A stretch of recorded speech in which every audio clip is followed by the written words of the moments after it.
The next topic of the day, which we are going to dwell upon, is divorce. Divorce, which was an exception 50 years back, has become a norm today, because due to the advent of globalization and affluence of the parties, the concept of divorce has become a norm today, and parties are getting divorced for the most trivial reasons,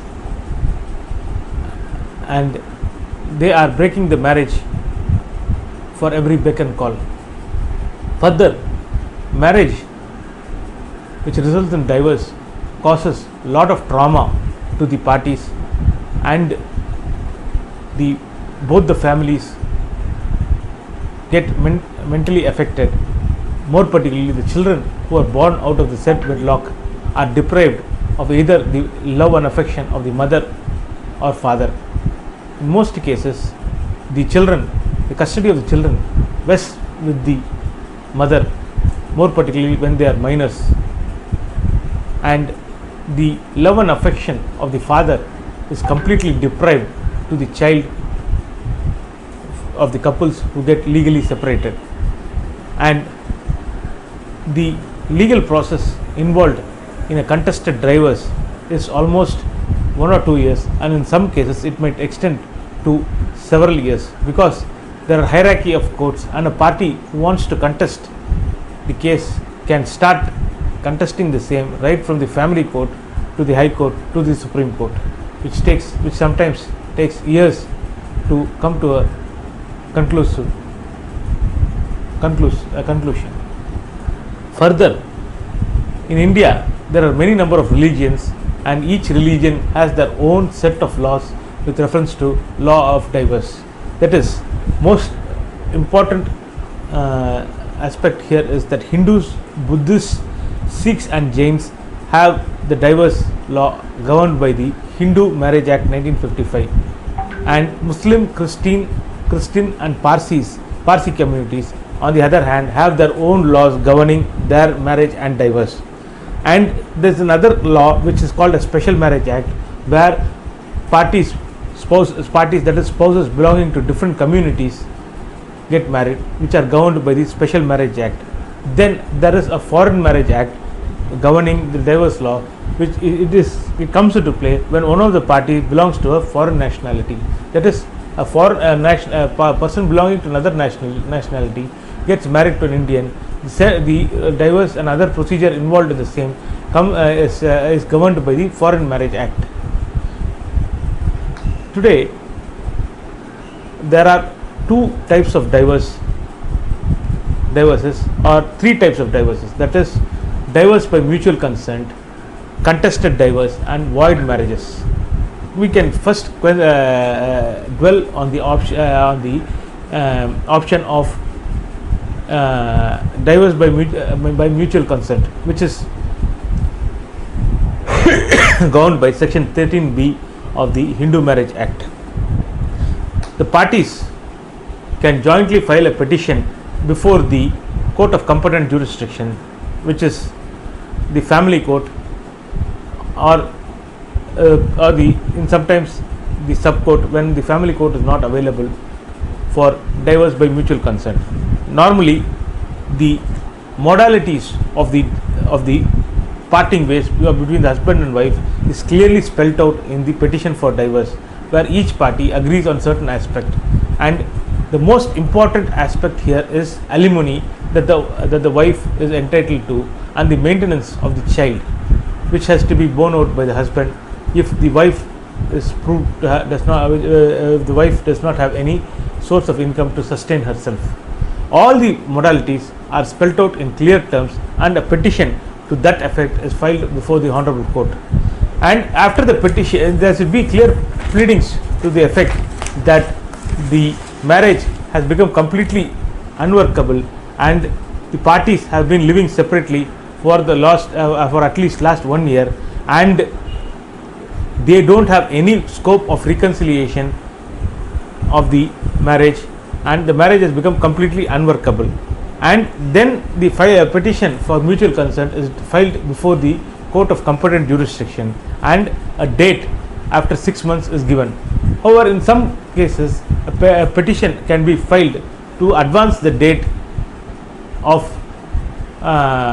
the hearing of the, and this period of 6 months can be dispensed with in certain special cases for which a petition should be filed before the court, and the asking the court to dispense with the period of 6 months, as the same should not serve any purpose.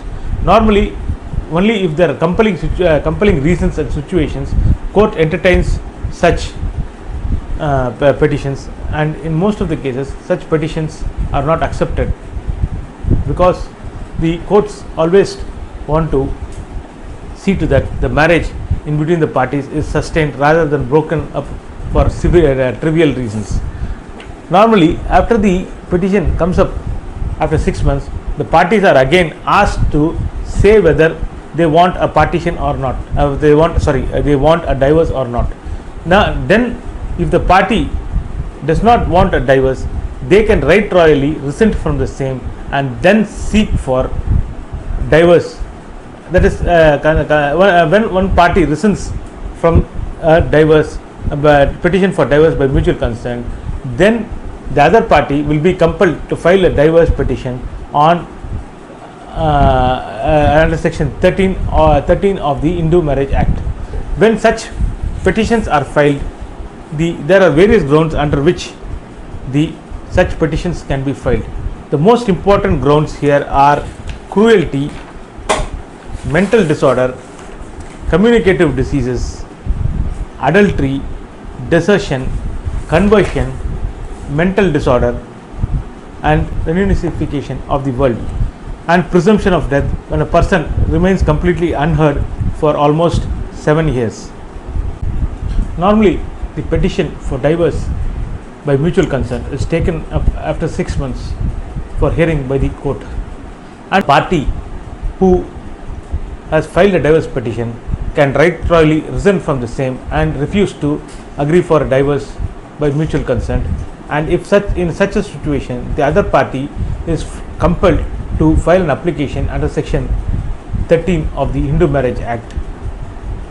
By this, and the moment such a petition is filed, the same is taken up for hearing, and the grounds for which the petition for divorce can be filed are cruelty, which means cruelty of either of the spouses against the other, and adultery, desertion, conversion, mental disorder, communicable disease, renunciation of the world. These are the grounds for which divorce can be sought. Apart from this, there is another ground on which divorce can be sought, that is presumption of death. If a person is unheard of or his whereabouts are not known for almost 7 years, the other party can seek divorce by filing a petition before the court of competent jurisdiction. The divorce, moment a petition for divorce under section 13 is filed before the court normally refers the case to a counselor who is available in the court, so that a consensus can be arrived at between the parties for working out the marriage, or in some exceptional circumstances how the modalities by which the divorce can be obtained. And after a report is given by the counselor to the court, either it can be of two types, that a divorce is the conciliation efforts have failed, or where the parties have agreed to either live together or arrive at a mutual consent to agree for divorce. These are the two situations which arise. After that, the normal proceedings before the court takes place. The contested, here a counter is filed by the other party with reference to the allegations in the divorce petition, and then the court allows the parties to let in the evidence before the court, and then based on the evidence which is documentary and oral, the court decides whether the other party shall be entitled to divorce or not. Now, a question would arise: what would be the cost involved in a divorce petition? It varies according to the stature of the advocate in most cases. Normally, it works out to around 25 to 50,000 rupees with a decent advocate, but in some cases it might be more also. But if the parties themselves file an application and contest the same without the help of an advocate, the cost is exceptionally low. And then at the time of granting divorce, the court decides on the alimony which the other party is entitled to do. The grounds on which alimony is determined are manifold. That is, the age of the person who is entitled to receive the alimony, earnings and financial status of the party who is paying the alimony, and failing health or medical condition of the one of the spouses who is going to receive the alimony may act in favor of him or her. They can claim a larger alimony on the basis of their falling health. The spouse that retains the custody of the child would be entitled either pay lesser alimony or be entitled to greater amount while the child is a minor. Okay, then the next issue is the custody of the child. Normally the court decides which one of the spouses should have the custody of the child by looking into the betterment of the child. But in a divorce by mutual consent, the custody is given to the party who the other party has consented for having the custody of the child. But in most cases, the custody of the child is with the mother, as the court deems fit that the mother would be able to devote more time and attention to the child, and the same would result in the betterment of the child. There is another type of marriage in which a divorce can be sought, that is void marriages. Void marriages can be categorized under three heads, that is bigamy, persons falling within the degree of a prohibited relationship, and sapinda relations. The explanation here is bigamy is a person contracts a marriage during the subsistence of the earlier marriage, and the prohibited relationship marriage is a person who marries a person of a prohibited relationship is defined as a prohibited relationship marriage, and sapinda relations are certain degree of relationship through the father or the mother are prohibited relationships which are void marriages. Then what is the common question involved in void marriages? The void marriages, mostly the marriage is considered null and void at the inception, and the courts are normally slow in granting any maintenance in such cases. But in certain exceptional cases, the wife is entitled for certain maintenance for her subsistence, etc. Then the question arises whether the children born out of a void marriage are illegitimate.